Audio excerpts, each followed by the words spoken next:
What is up, everyone? Welcome back to the channel, and if you're new, welcome. My name is Meg. This is Moon Magic Spirit, and today we're going to talk all about Taurus season.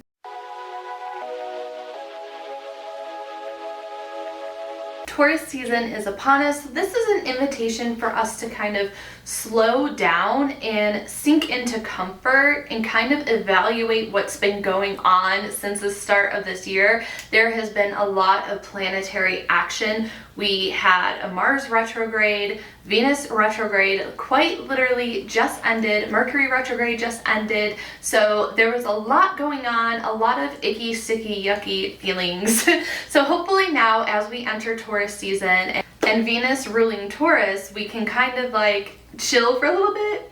Maybe we can have some nice things happening. I sure hope so. But it's time for us to dive into the pleasures of the world again, regardless of how we're feeling, because that's going to help make us feel a lot better. So Taurus season begins on April 19th and lasts until May 19th.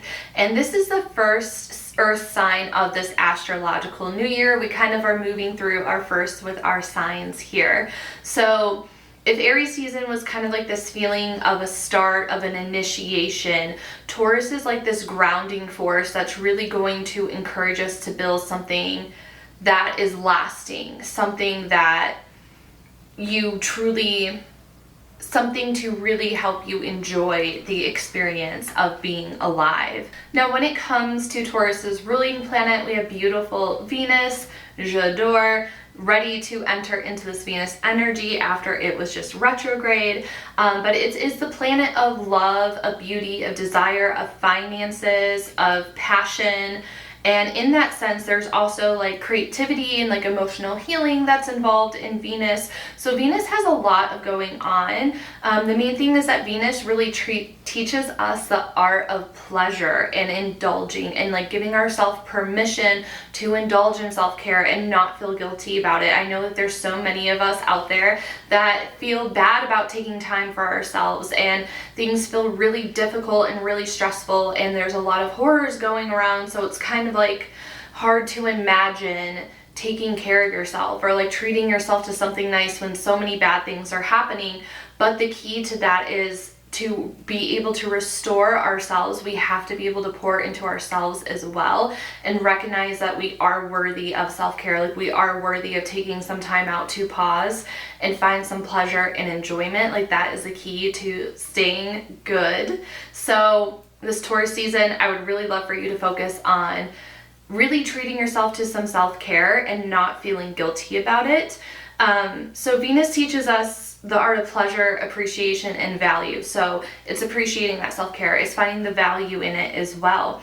And it doesn't want us to just experience beauty. It wants us to fully indulge into it and like dive deep into that and what feels good and how we can work on creating harmony within our environment, within our home, within our relationship, within ourselves. Taurus is also like a very patient sign. So in addition to cultivating this pleasure, it also wants us to cultivate this patience within this and to honor what we love and invest in the things that bring long-term value to our lives. So it's kind of like setting yourself up for success. Like what little things can you implement during Taurus season that are going to set you up for success? Maybe it's a self-care routine. Maybe it's just getting on a routine in general, and it can be something small like I brushed my teeth for the full 2 minutes today, like thank goodness for that, and then being like, okay, I feel like I got that down. What's something else that I can add on? Maybe it's like taking a bath once a week, you know, finding little pleasures in that, or going on nature walks, spending time with that, or implementing like a 15-minute yoga video into your routine. So it's like, what little things can you do during Taurus season? Like try them out, right? Because we don't want to get fatigue on the self-care, because if you're doing too much, you're not going to know what's working for you and what isn't working for you. So maybe take it like on a week-by-week trial of what is working and what isn't working, and then hopefully by the end of Taurus season, you can have 1 or 2 things that you can add into a routine or that are self-care that you discover that you really love and that you really enjoy. So now that we kind of talked about Taurus and Venus a little bit, I want to talk about the difference between the three earth signs. As I mentioned, Taurus is the first earth sign of this astrological year. So we have Taurus, we have Virgo, and we have Capricorn. So we have like the baby, the middle child, and then like the full-blown, like exalted, like mature sign of the earth sign. So one way that I like to think about these things is putting it into practical day-to-day advice and situations and scenarios. So we can think of like Taurus as like your self-care bestie. Like they are already like self-care. Like I have a whole routine. Like I even create items for my self-care routine. So they may have like a passion for crafting candles at home because they really want to add that zhuzh to their house. You know, they have their skincare routine down pat. They just really are already in the art of indulgence when it comes to pleasure and self-care and love and all of that. So maybe Taurus is the one that starts producing candles at home or self-care items because like they're so infatuated with it and they love being in the home. They love homey vibes. They want their home to be so amazing that they don't leave it, right? Taurus is like, I'm fine chilling at home. I don't want to be out at the club. So they're so infatuated with creating these self-care or skincare or candles, whatever you have it, that they're making it inside of their home. And like they're fine to share it with their friends. They're like, come over, like let me teach you to indulge. Like this product's really great for this. This is great for that. You have to try this. So they have all these items and they love sharing them with their friends invited into their home. And their joy comes from the process of creating, that passion that comes from creating. But it also comes from indulging in the luxury of their own handmade items. Like that is just like peak Taurus energy right there. So let's just say they're friends with a Virgo. So a Virgo comes over and Virgo is like, oh, that's so cute that you did this. But then Virgo is like sitting there like silently judging them because it's an unorganized disaster. They have stuff all over the place. They don't have an organized spot for it. So Virgo is wanting to jump into action and help Taurus create a system of organization, order, and efficiency. So Virgo's like, okay, this is cute, but like, let me help you get your shit together a little bit here, because Virgo's mind is always scanning for ways to refine, categorize, and improve. And Virgo is like really happy when everything has like a purpose and then like a place for that item. Like this item has a purpose and this is its little home and this is where it belongs.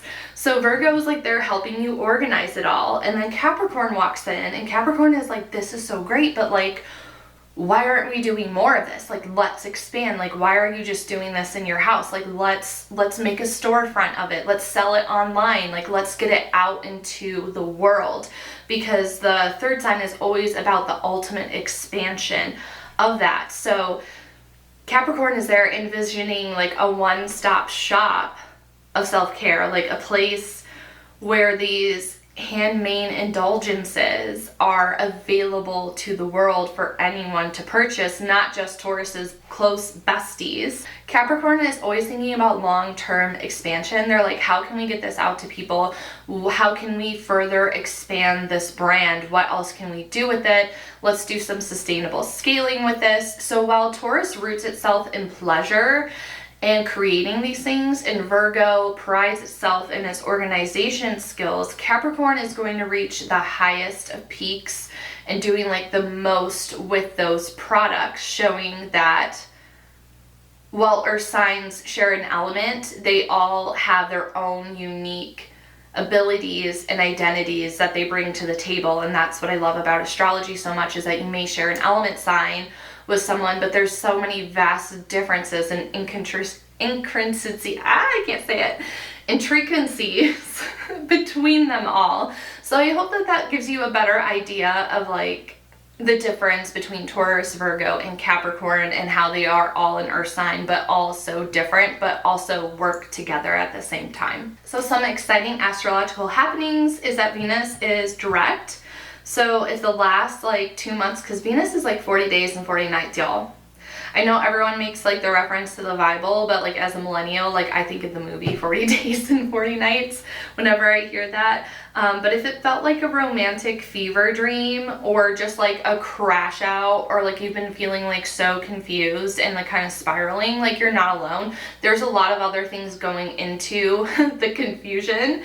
Neptune is one of them, I think, and all the other planets being retrograde. But now that Venus is direct, I really hope that we're in the next week or two, we're starting to feel more creative energy flow again, emotional healing, like a feeling of acceptance, intuition, like feeling like really connected to your intuition, really intuitive about money, about love, about things of value, and like not feeling so clouded in those visions.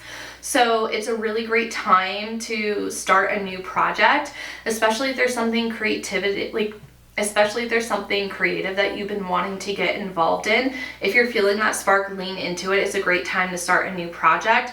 It's a great time to realign with our money goals. It's a great time to just kind of like say yes to things again without feeling like there's a cloudiness or a judgment or a hesitation to it. To add to that stability, Mercury also is has stationed direct by the time this video goes out.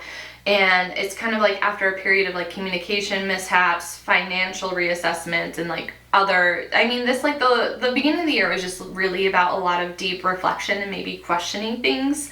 So now with Mercury stationing direct, it's a perfect time to like get back in touch with stability and recognizing like how have my values shifted, like even reassessing like where were you in January? Are you still aligned with that? Like, does that still feel right to you, or do you need to pivot and give yourself the permission to pivot? Because if you're feeling like you need to, you should probably listen to that and honor it and just go into the pivot. What financial or practical matters need some of your attention right now. So also leaning into Venus with the financial matters of it all. Hopefully with the second half of April, things are starting to feel like they're running a little bit more smoothly. And the last major transit I want to talk about is on March 30th, Neptune entered Aries. And that's going to be a really huge energetic shift. It was previously in the sign of Pisces, which is like getting lost in the sauce, and especially at that late degree, you're really probably feeling lost in the sauce. So like that feeling of confusion and like disillusion and heaviness is coming from the planet shifting signs. Neptune in Aries is going to shake up how we dream, how we connect with the unseen.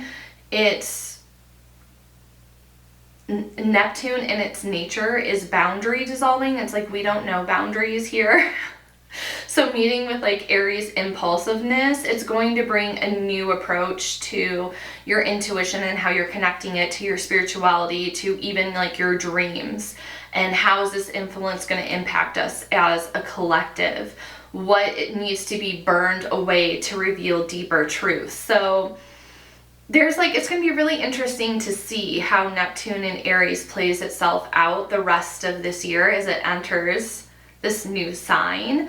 If you would like to learn more about this, I do have a blog post linked down below, but now we're going to move into our ritual. So with each of these astrological videos, I like to conclude with an elemental magic, and we are doing some earth magic today, some grounding, some loveliness, and I am so excited for it. So with the eclipse behind us, it's safe to do intentional spell work again.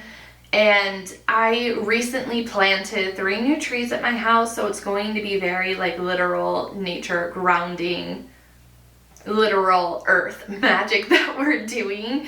And I really want to build a connection with the spirit of my trees. And you can do this with any tree, like a tree that's been existing in your area for years. And it doesn't have to be a tree in your yard. It can be a tree in your neighborhood or like at your favorite park. If there's like a tree that you're drawn to, there's no better time to express gratitude and create a relationship with the land and the spirits of the land than during Earth season. So that's what I wanted to do this month. And this beginner-friendly practice is really going to help you strengthen your bond with the earth and the spirits and the trees around you. So I hope you join me in this. One thing that I will say that's a disclaimer is that any offering that you leave, you need to absolutely 100% make sure that it's biodegradable and that it's safe for the environment. We are not putting plastic in the environment. We are not putting salt on the earth. That's like the most insulting thing that you can do.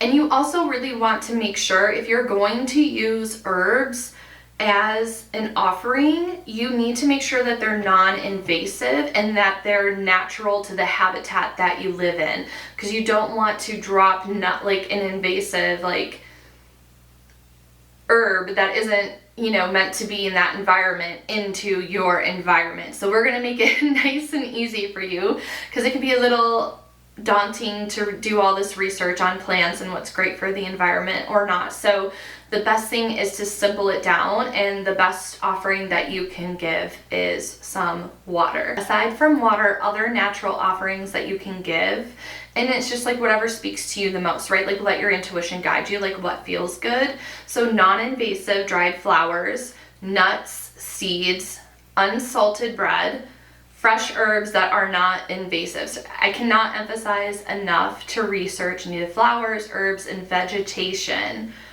for your area. And again, water is like truly the best offering that you can give.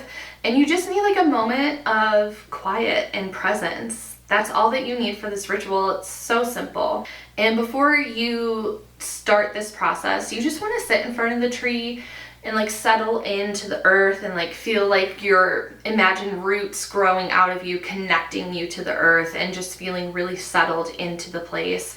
And taking a couple of deep breaths, you can place your hands on the tree or on the ground surrounding the tree, feeling the energy of the earth or feeling the energy of the tree beneath your touch. And what you want to do is kind of whisper or say in your mind's eye your gratitude for the tree, for the land, for the spirits. And you might say something like, thank you for your presence, your strength, and the air that you give us. May this offering be a symbol of my appreciation for you. Now, if you're working with a tree that's like in or right by your property where you're living, as you begin to build a relationship with the tree, with the spirits around, you can also ask for protection, like spiritual and physical protection, like keep our home safe. Here's an offering of water to show how much I appreciate you. So just kind of like working and building that relationship with the land that's around you, and just being able to leave the space with a sense of respect and connection, knowing that your offering is received. You just want to place it like at the base of the tree or like wherever feels good to you. And just keep returning and talking to the tree, like I said, and leaving offerings as you feel is needed. And that's how you can continue the bond and grow the relationship with the land around you. So this ritual is very simple, but it's an extremely meaningful way to connect with the earth and to connect with like a sense of Taurus and their nurturing spirit, embracing the wisdom of the earth and the beauty of intentional acts of gratitude. Let me know, have you left offerings for trees, plants, land spirits? Let me know in the comments how that went for you, what your experiences were.